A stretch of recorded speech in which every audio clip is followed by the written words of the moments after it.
si ceux qui nous ont fait cette guerre sont des Congolais comme ils l'affirment, ils devraient normalement accepter de rentrer dans ce processus de désarmement, démobilisation et réinsertion et rentrer à la vie civile. Voilà, Tindika Kamwasi Télévision, 3 jours de mon année. Et d'accord, il y a une charge belée, chers amis, la chaîne Asika, une chaîne très compliquée, bah abonné mouké, bah vu et belé. Donc ils ont raté. Donc, on a une chaîne, grandeur, la chaîne, dimension, la chaîne, vous avez une analyse par rapport à abonnés, ma caméra de Boumiam. Vous avez 10 000 abonnés, 1000 vues, on a raté. Oyo Tindika Kamwasi TV.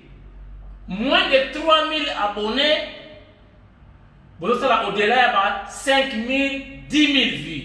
Babone mususu baso utawapi. Wana kindoki. Kati nankolo. Doki ndoki, kati nankolo. Chers amis, émission est divisée en 2 parties. Mais nyonso c'est lié à la réhabilitation, les impacts visibles du chef de l'État. Première partie, ils allaient descente, inauguration. Il y a un bâtiment, oyo bebaki, na habité, et comment ils se disent, bon, on a une image. Na université pédagogique nationale. Chef de l'État a promis qui batou maramebele. Je sais, ma promesse. Les amis ou à Salaki, ils vont quitter leur projet. Projet en long terme, en moyen terme, en court terme. Monsieur doit continuer, même il peut l'inciliter, ça continue. Peu à la qui bango, naye, natali première partie bosali, ils vont continuer, ce qui vont ici, na kozonga lisusu. Comme d'habitude, ceux qui héritent Nindu, comme dans la liste, comme les accrédités, na assistaka, na zalaka, pour la kisabino, pour te donner un impact visible du chef de l'État. Na ipe, na zalaki. Botala, musala, oyo nasali, pour na bino, pour l'intérêt général, botala détermination du chef de l'État. Nandenge État, mon konza kuteli ipe, nandenge komi lelo, je vous dis, na vous souhaitez voter la image, peut-être le commentaire, ya vous mettre en haut, oh jade. Botala nenge le kaki, et après, tu comptes dans la deuxième étape. Regarde. Lelo Mfumwadi Tunga, chef de l'État, a décidé autrement pour réhabiliter Ipen et là ta robe ya sika. Tozo kota na kati, bozo mona makambo asali.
bino tubozonga simanzo kanano esuka sinano.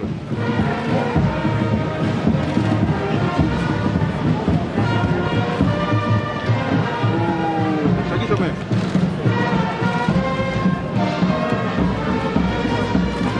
Kata na mwenga toka na kokolo.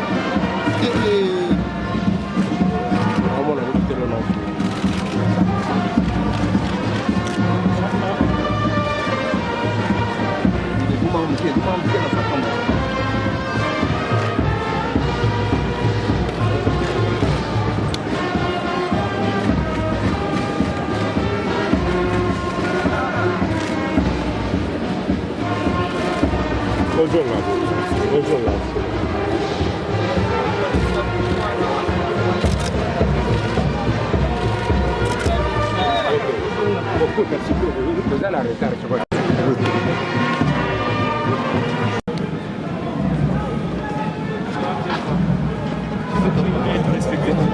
Atenção, o banco.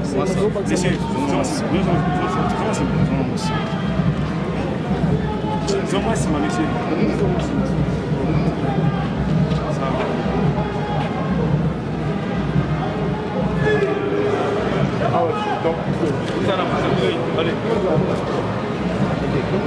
Les médias, là, regardez, c'est là qu'il faut filmer. L'état qu'il y avait avant, et puis l'état actuel, avant la transformation et maintenant. Ouais, après.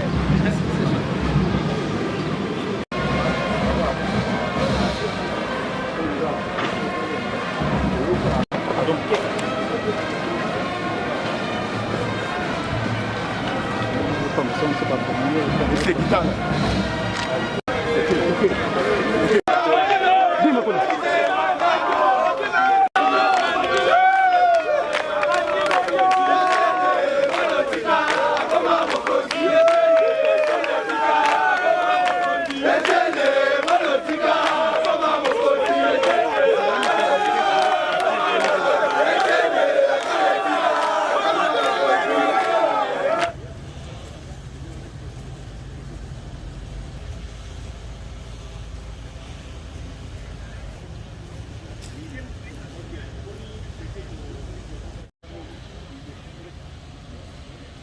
Botala nenge ipen mobimba ekokoma lobby.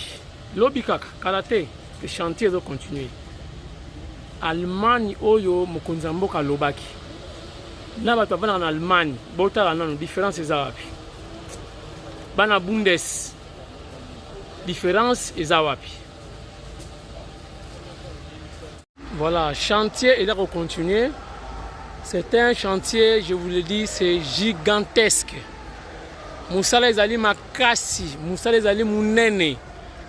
Donc nous tokomi na soukate, na yebisi bino ke ezama sécurité, le chef est déterminé. Oyo tozobenga les impacts visibles du chef de l'État. Tokoswa na susu mingi te, tokoswa na ba œuvre.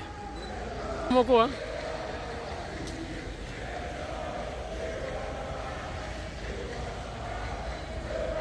Est-ce que boyebi ke nasilisi awa? Nga moko ka mwasi nasilisi awa tobana kotanga awa na G2 G1 deux fois tobana kotanga awa na bâtiment oyo bozomona oyo ezalaki lokola na Moscou c'est ba communiste awa ozomata oyebi to kokita okosielumuka to ndenge nini et là, il y a des normes, il y a des vérités.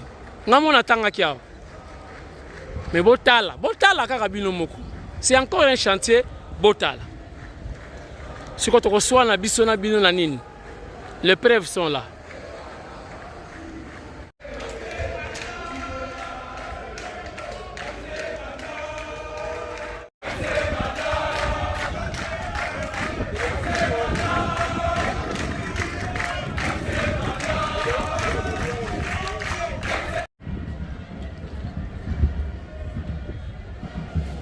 Bon, tout le bateau, tout le WC, FCC, et tout le qui est congolais. Tout le WC, hein. On est pour étudier un microbe, bakufa. Talasco Facha Saeli Bétidia. Est-ce qu'il y a match ou il n'y a pas match? Bilon va répondre. Botala ba chambre. Hein? Oyo FCC. PPRD. Et tu as les Bétidia. Hein? Botala ba chambre. Hein? Botala ya Fachi Béton. Hein? Pardon. Pardon. Donc, pardon. Non, le banangati. Na lo bate. Na lo bate.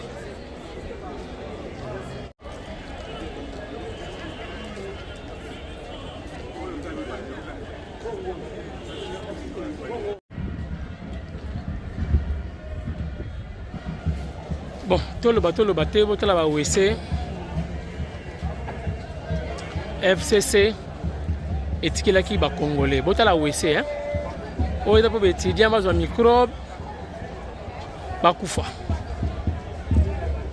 Talasco Facha Saeli Bétidia. Est-ce qu'il y a match ou il n'y a pas match? Bilon va répondre. Bon, là, la chambre, hein. Oyo FCC PPRD et tu as les étudiants. Botala ba chambre. Hein? Botala ya Fachi Béton. Hein? Pardon. Pardon. Donc, pardon. Non, le banangati. Na lo bate. Na lo bate.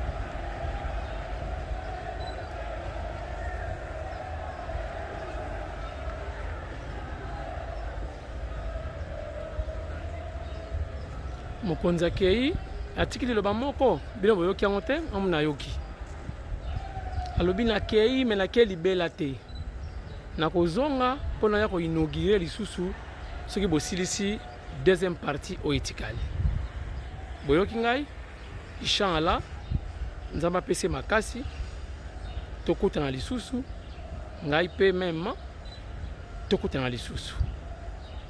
Napesi félicitations à Marie Meta, où il y a commis maman présidente de la Ligue des femmes IDPS France ou IDPS Paris. Voilà. Merci beaucoup. Marie Meta, maman Mosakoli. Oumela Layo. Mbote outi depuis Kinshasa. Na tindika Kamwasi TV. Eyokani. Bon, oluki ba journaliste, olobi ozana liloba oloba. Liloba mo ezanini? Liloba moko nazoloba.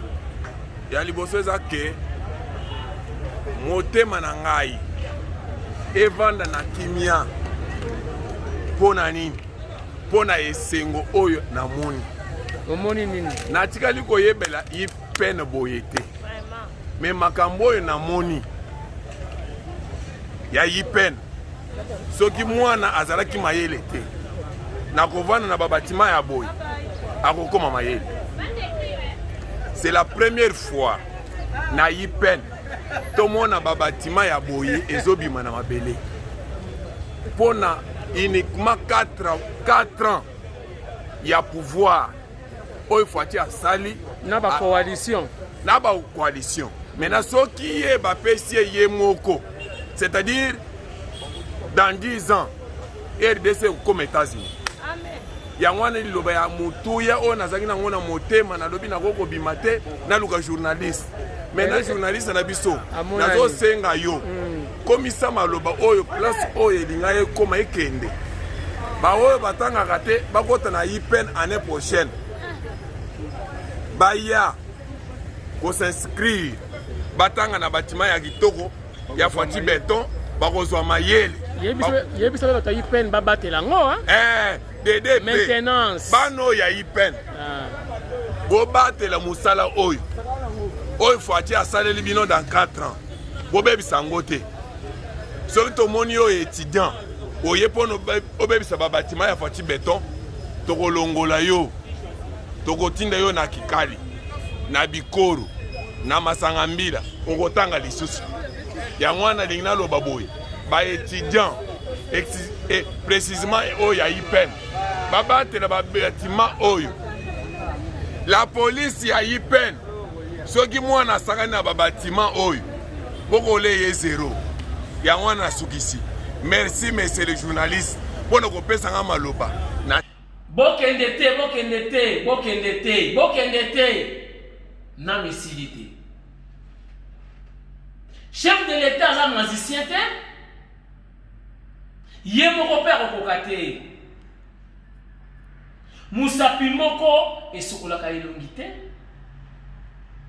Botala sikoyo batu oyo bazali kosalisa chef de l'État po mokonza mboka en principe ezosenga mpe bato mosusu basoutenir ye abeti likofi yo mpe abeti yo mosusu abeti mbata nde mboka ekokende liboso te boyi bato oyo baza premier la président de la république kokumisaka ye kosengaka ye kaka badoléance. Nous avons besoin de bateau pour assister le chef de l'État positivement pour Akende Liboso, pour Congo et Kende Liboso. Mokonza mboka na IPEN, petit frère na ye na ozon. Petit frère quoi? Le chef de l'État. Pasteur, apôtre, chanteur, conseiller. Vous savez, pour la nini, mokonza mboka aza pour attaquer mingi éducation.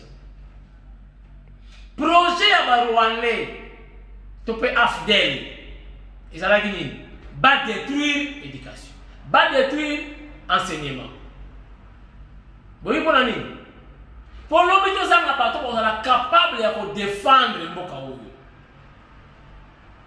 Yango bale ko bomachik entre temps bango bala bazotanga na États-Unis na ba école à danger lobi ba koya ba faux ba vrai congolais ba faux congolais de Rwandais mais avec des têtes bien faites. Oyen anglais au kufi, oyen en français au kufi, oyen en swahili kutu a fini et à défendre le Congo pour l'intérêt à Rwandais. Discussion à musique, qui kuluna, bana batana kate, maï les autres pour défendre le mboka oyo, ndengini. Il y a un chef d'État pour réparer éducation. Alors réparer enseignement. Botala sikoyo, leki ya mokonza mboka, ake ko réhabiliter, ite sengaliema, oyo ba bâtiment, et polaki, et bebaki, nyonso wana pour l'intérêt général pour protéger mboka ko bongisa futur bota la ndenge lekaki ngamoko pe nazalaki wana regarde.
Fleur, ah, ils ont un miracle.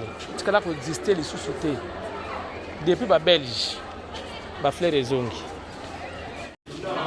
Il y avait de bons pareils dans cette salle. Non. Tout ce que vous voyez là, ce n'est pas seulement dans cette salle, c'est déjà dans 8 salles. Et d'ici là, Papa Pasteur, qui est le président du Fonds d'action Chilombo, et va pratiquement moderniser toute notre école.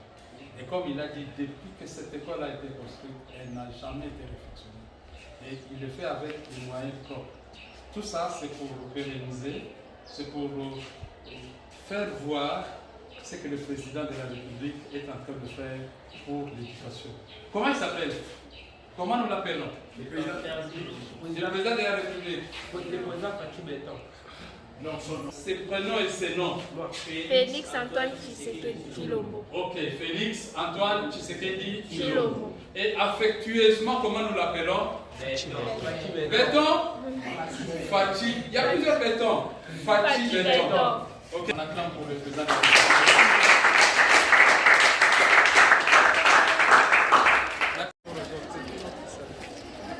Ça va bien?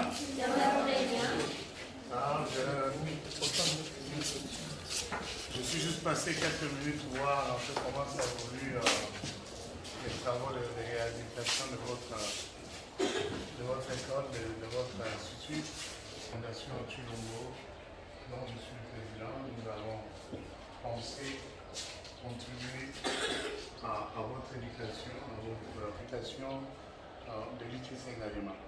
Alors, nous comptons sur vous comme de bons élèves, de bons citoyens, à garder votre environnement de classe propre et aussi à pérenniser ces valeurs-là dans les générations qui vont venir après vous. Est-ce qu'on peut compter sur vous? Oui. Est-ce que vous aimez comment les travaux se font? Oui. Vous aimez les bancs? Alors, moi je pense que toi, quand tu vas grandir, tu ne dois pas oublier qu'un citoyen participe au développement de sa communauté. Avec ton intelligence, avec ton énergie. Et si par les moyens que tu en as, ne pense pas que tu peux vivre sans les autres. Contribue dans le développement de la communauté. Petite question. Qui connaît le nom de notre président de la République? Sois à l'aise. Allez-y. À haute voix. Parle. Félix Antoine Tshisekedi Tshilombo. Bravo. On l'applaudit.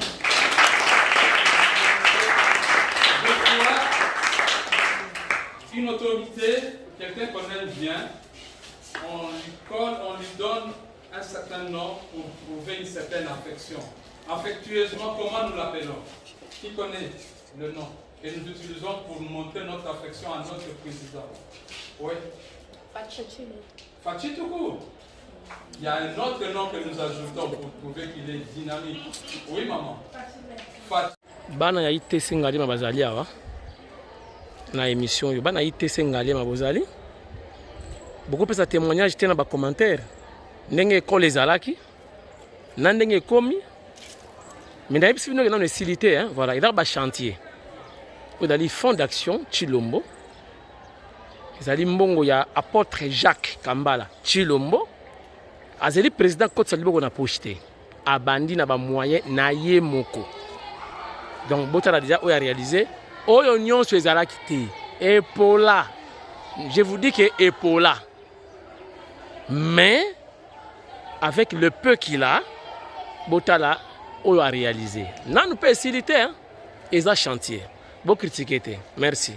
Ils ont raté. Mais quand il pleuvait ici, c'était l'âge de Noé. Ah bon? Les enfants, ils ne pouvaient pas être dans la salle.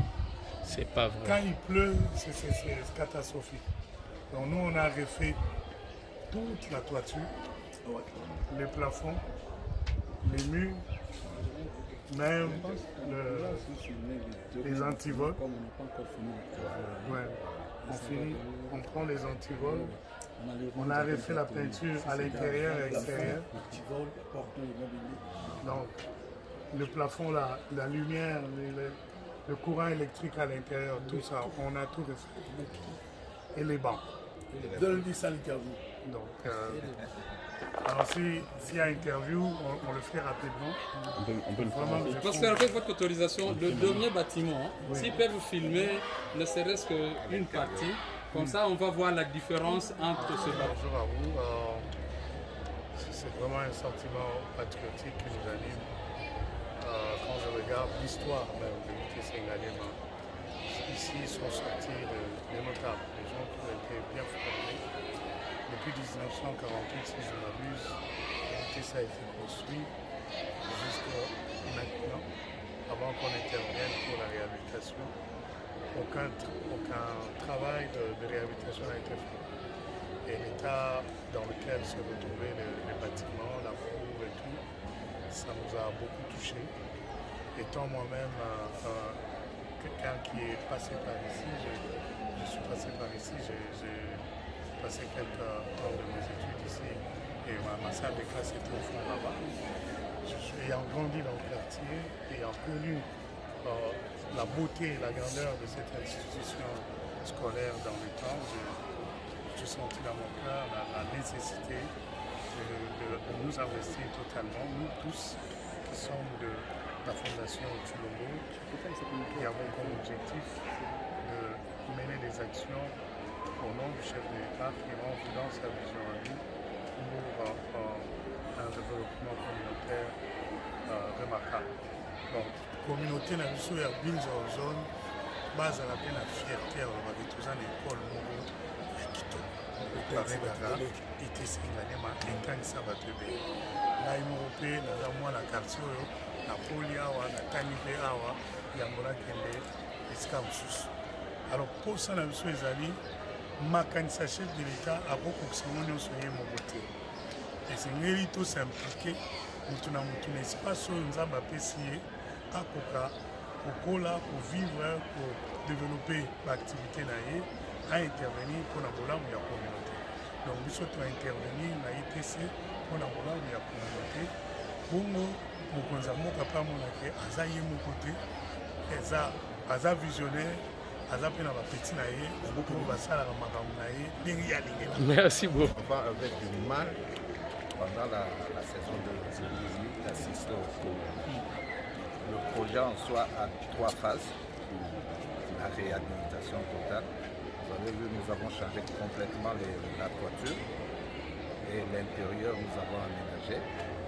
Et la deuxième phase, c'est fourniture de bancs. Parce que le mot seul ne suffit pas pour extérioriser notre joie à l'endroit de l'apôtre Jacques Kambala Chilombo, qui est le président de la Fondation Chilombo. En fait, généralement nous disons qu'avec un seul doigt, on ne peut pas décortiquer les arachides. Ça c'est vrai. C'est que l'apôtre Jacques Chilombo est en train de faire, il est en train de faire voir pratiquement les actions de son Excellence, Monsieur le Président de la République. Nous citons Félix Antoine Tshisekedi Chilombo, qui est pratiquement notre président. Et lui seul ne peut pas tout faire. Il faudra à gauche, à droite, qu'il y ait d'autres personnes qui sont là pour l'épauler. Cette école se trouvait, ne mâchons pas le mot, dans un état de délabrement très avancé. Franchement, quand il pleuvait, on arrêtait les cours. Et des fois, dans les salles de classe, on cherchait un coin où s'abriter parce qu'il suintait de partout. De l'école, ne pas permis de faire cette travaux. Et au fait, dans le passé, nous avions beaucoup écrit. J'ai une correspondance très importante, mais on n'a jamais eu gain de cause. Et le Seigneur, avec l'arrivée de son Excellence, Monsieur le Président Fachi, a fait que le président de la Fondation Chilombo vienne nous épauler. Franchement, ceux qui connaissent l'ITC Ngalema, s'ils passent aujourd'hui, ils vont se rendre compte qu'en comparant cette école par rapport à ce qu'elle était avant, c'est le jour et la nuit.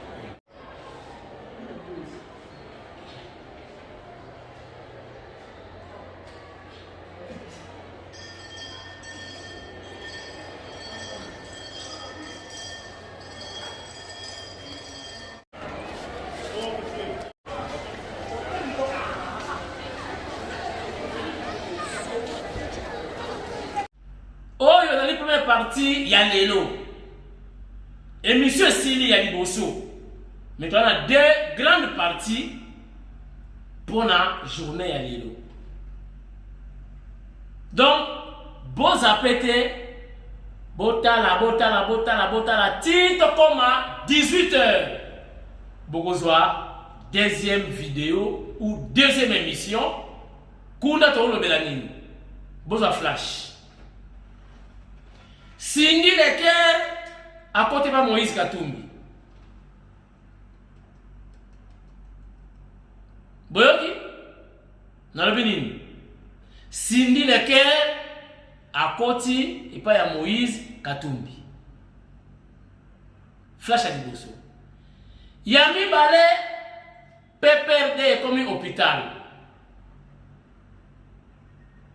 Développement dans l'émission de Yami Balé. Merci et à très bientôt.